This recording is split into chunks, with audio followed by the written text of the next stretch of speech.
Well, here I am countering net zero propaganda for the third cut, as we call it.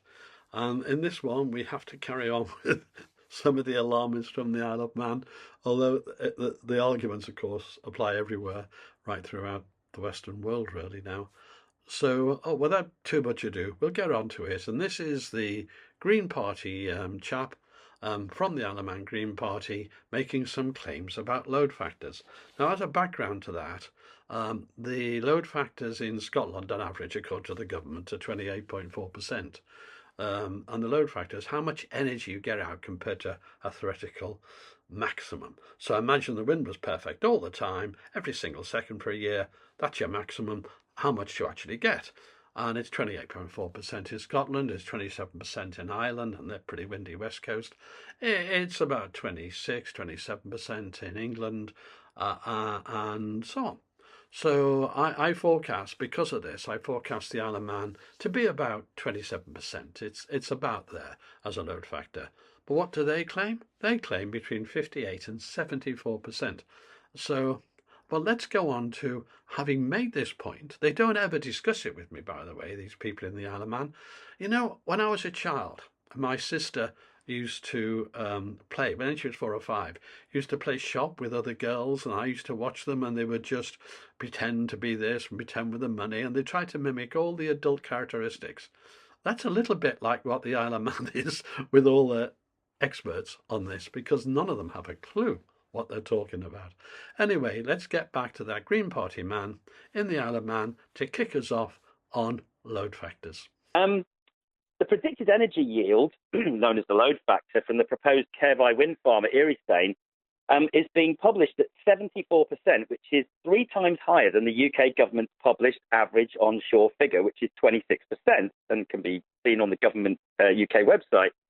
The Energy Transition team have stated that they arrived at this model figure by applying wind measurements, which are currently going on up at Eriestane, and applying it to a wind turbine manufacturer's wind energy modelling software system. Can you explain how this can be when on the Manx Radio News yesterday it was announced that there hasn't been a wind turbine vendor even chosen yet? Neither Andy or I are really qualified to talk about the energy output of wind farms. That's a government statement to make.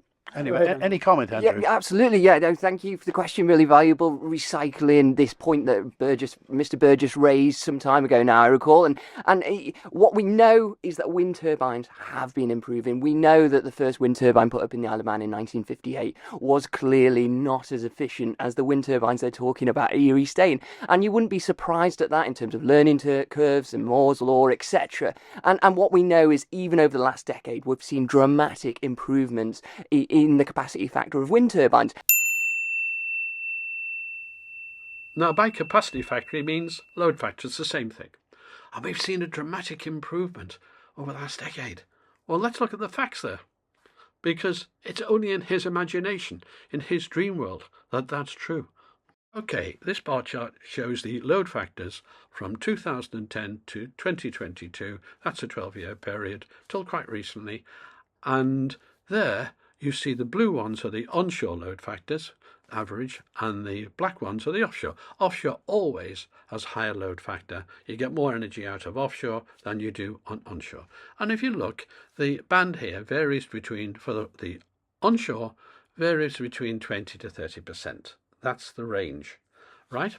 And you can't see any big increase there. In fact, you may see a slight decrease, if anything. Right, the black ones, which are around about 10-12% more than the onshore ones, are the offshore ones. And so, in broad terms, the average today offshore is about 40%, and that's exactly what you get from the wind farm you can see from the Isle of Man. You're never going to get that. So that's the offshore. And the onshore, I'm saying, is 27% for the Isle of Man, which is here. But you can't see any big dramatic change that he's claiming. It's simply not true, nor can he produce the evidence. Matters get worse than that, but this is where we start. Well, the Isle of Man are claiming up to 74%. Well, the graph can't quite cope with this. It sort of goes off the scale. Because they're claiming these extreme values that no one else in the world can achieve anywhere, because they're claiming that, I mean, it even beats the highest offshore, even for a short-term one. But I'll go into that in a second. So this is so ridiculous. You'd think that the Isle of Man government, after me exposing this, would at least talk to me, at least examine it with me. But no, they won't do that. What they do is they have experts coming on Manx radio, etc. Sorry, they have people coming on Manx radio, etc., claiming to have expertise who do not know what they're talking about. And this is how extreme this situation is.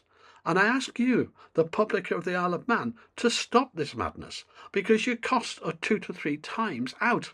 I mean, you haven't included some of the costs in the figures you're being quoted, such as the cost of the borrowing cost of borrowing the 40 million. And there's much more than that. You're going to inflict pain on yourselves for decades to come, because you're going to be paying back something that's absolutely useless, that doesn't achieve anything except to increase your electricity costs, because you're still going to need the gas all the time. There is no storage that's viable. But what else has this Green Party member got to say? And so even in the data they're talking about from 2020, 2019, between the data the European Union is now putting out in 2024, which is showing the wind turbines onshore average turbines around between 35 and 45%. And so that's like the average area. And now Erie Stain is, and you're talking about, I think, 26 or 28%, what Mr. Burgess was talking about, an average figure across the UK. Obviously, the Isle of Man, the Erie Stain has been identified by the Manx utilities based upon its exceptional quality. That is so ridiculous. There are no wind farms achieving that onshore. You know, there's one up in the Shetlands that managed a world record, they claimed, at one time for a year of 52%. But that's it. Nothing like 74. And I'll be showing to you soon, the situation gets even worse than what he's claiming. This is pure pie in the sky, pure fairy tales. And that's why I put the fairy with him, because this is just ridiculous claims without any substance at all. And Manx utilities, who know nothing about wind farm development, by the way, you know, all they did was measure the wind from between September and March in the winter for one season. You can't do that. The wind can vary in the season, obviously, you know, between summer and winter and so on, but it can also vary year to year, 20% or more, year to year. And you really should take load factor readings over 5 years. And we'll be going into that, as I say, in a little bit of time, a bit more. But this is so absurd. I can't believe it. There is no evidence whatsoever to support any of these wild claims.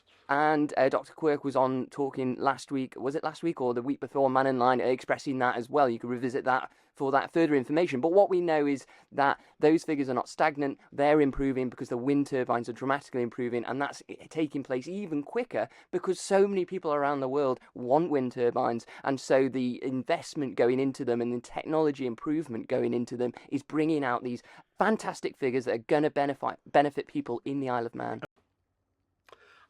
I just find it so frustrating for people without any knowledge like this to be spouting this nonsense, and worse of all, for a country, the Isle of Man, to be swallowing it at government level. I mean, it's incredible. But what we're going to do now, I'll be looking at taking high wind, which is the one higher than the Eiffel Tower. It's higher than the Eiffel Tower, and it's floating up in Scotland. It ain't there now because it was a bit of a disaster, and it's been hauled off, I think in January, to Norway for substantial changes. I think the turbines have gone, the bearings and all sorts of things, because I think they're having trouble. And you have to take that into account. You have to take maintenance into account when you're determining load factor, because all the load factor is how much power you actually get out. Never mind how much power you actually get out as a percentage of that theoretical limit. That's all it is. That includes maintenance time, etc. So if maintenance stops it, then the power loses, and so does the load factor. And by the way, just ignore all the people who've gone about compensation payments or constraint payments, because it doesn't come into it at all. It doesn't change the load factor. Load factor is independent of anything to do with constraint payments. So what we're going to do now is explain this. The thing he's getting mixed up with is this. The big improvement is in really the height of the turbines. The higher the turbines go, the more the higher the load factor. And if you go, say, from a 150 metre turbine to 200 metre turbine, as a rule of thumb, you probably get about 5 percentage points more. And that is where he's getting confused. As we went higher, we do get better load factors, but there are other problems I'll be introducing you to on that soon. So I want to now look at high wind and stop chattering on like I am. Look at high wind, and what do they have to say? Well, they're really proud. In 2022, as the 30 megawatt floating wind farm celebrated 5 years of operation, Equinor said High Wind Scotland was the world's best performing offshore wind farm, as it achieved a capacity factor of 54% over its 5 years of operation. 54%, world record for offshore. And don't forget, offshore is much higher than onshore. Now, because High Wind has now been towed off for the last 8 months, it's been in Norway, it could be there a long time, that's going to lower that capacity factor, because it's a high-risk thing floating offshore. It's the world's first floating offshore, that was, and it has real problems, because in January 24, so it lasted basically 5 or 6 years. And this brings into question lots of things, because Siemens, with their 12 megawatt, their huge turbines, had ended up with the biggest loss in corporate history of, I think, $4 billion. They make the turbines. And so it isn't as simple as people think. So how long do wind farms last? And, well, they last a bit like an Only Fools and Horses sketch lasts. In that episode, Trigger claims he's had his brush, he's a street sweeper, and he's had his brush for 20 years. And then he explains he's only had 17 heads and 14 handles on it.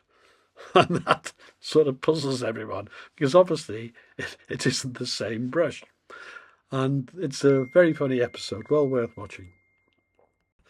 That's one of my favourite sketches, actually. But wind turbines are a bit like that, actually, when they say how long they last. But a study was done of this by Professor Hughes, and I want to show you some of the results of the study of how long wind turbines last. And I think you should be aware of these facts. Well, the study is called The Performance of Wind Farms in the United Kingdom and Denmark, and it's by Gordon Hughes. He's now a professor in a Scottish university, and he advises lots of wind farm companies. He's occupied all the time with that business. And this is from his report. And just for reference, it is from the Renewable Energy Foundation. And it's a registered charity promoting, in effect, renewable energy. What this report clearly demonstrates, and it looks at the actual data, and the report clearly demonstrates a fairly rapid deterioration in output from onshore UK wind farms. So they don't stay all the same all the time, and this has to be allowed for. Now, in this report, in just 16 years, you've gone from about the 25% load factor, which is typically England average sort of thing, or within 1 or 2% of that, down to 10%. And at 10 and 11%, you're starting to abandon the wind farm. Now, the only way you can keep that going is to do an Only Fools and Horses mod to them, which basically is replacing them. So it's not that simple. And this report is well worth reading. I've given you the reference there. And if you go into the detail there, you'll find out that the more modern, bigger turbines deteriorate even more rapidly than the older, smaller ones.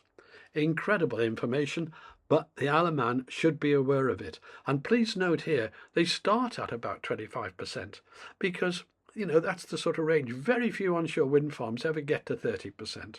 And here they're taking the longer term averages. So when you take a longer term, like 5-year average, you're going to get a lower load factor than maybe just taking a peak. But no, the Isle of Man just took one winter season, which is totally meaningless. And even when the Isle of Man did that, they didn't get a load factor anywhere near 74%.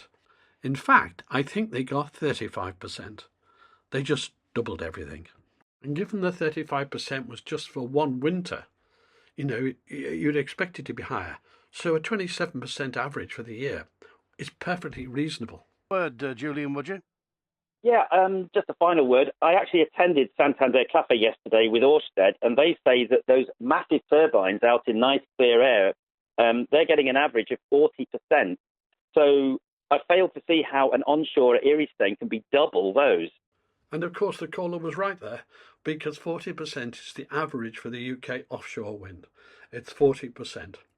But no, you're almost doubling that up to 74%.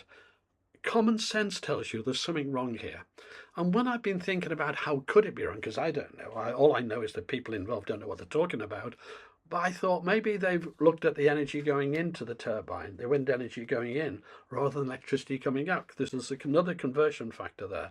That doesn't matter in the load factor. All that matters in the load factor is how much power we get out. But if you calculate the wind going in, you have to convert that to electricity. And have they allowed for that? I don't know.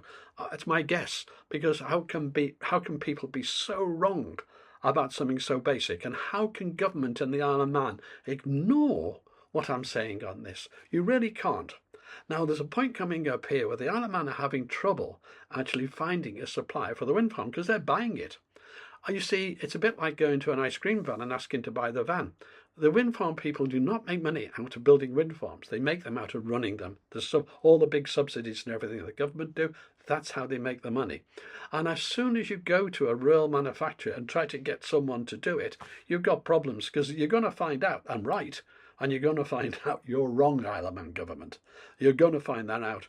The trouble is you may be trying to order things prematurely. That's what my worry is, because there's a big agenda rush on here where logic doesn't matter, just the agenda matters, such as that Green Party man who really knows nothing about the subject, even worse than his boss in the Green Party, Amara, whatever you call her, who was on with me when I was over in the Isle of Man. So there we are. I don't know what to say, really. I mean, I could go on forever, but I am going to do more of these cuts, more of these propaganda cuts, and deal with subjects as I come. It's a good excuse. It's a good way of introducing subjects. But believe me, the load factors in the Isle of Man up to 74% are absurd. No one else in the world achieves them. High wind themselves says the record's just over 50%, and that's for offshore wind for a short term. But in reality, of course, high wind won't get that, because they're now going to allow for a year or more out of action, and that's going to lower it maybe to more like the 40% or 35%. Now, whilst I've been concentrating on the Isle of Man, it's the same issues throughout the Western world, actually, but the UK especially. Our top level, the Prime Minister and Ed Miliband, they're nuts on this. They have no sense at all or understanding of the subject whatsoever, but nor do the councils. And we can't even get councils to discuss it properly, to have debates. You know, they're completely besotted with declaring climate emergencies, which they can't even define what they are. And how do you know when it's over? As a good point someone told me recently, how do they know when it's over if they don't know what it is? And that's what we're into. We're into this driving forward, and you, the public, are paying. And I try to, in these propaganda videos, expose just a bit of the subject each time. Obviously, there's a lot more depth to all I'm saying than I have said, but I'm trying to simplify it and get the message over. Okay, and it couldn't be simpler than the Isle of Man with their ridiculous yields from wind farms. Thank you for watching.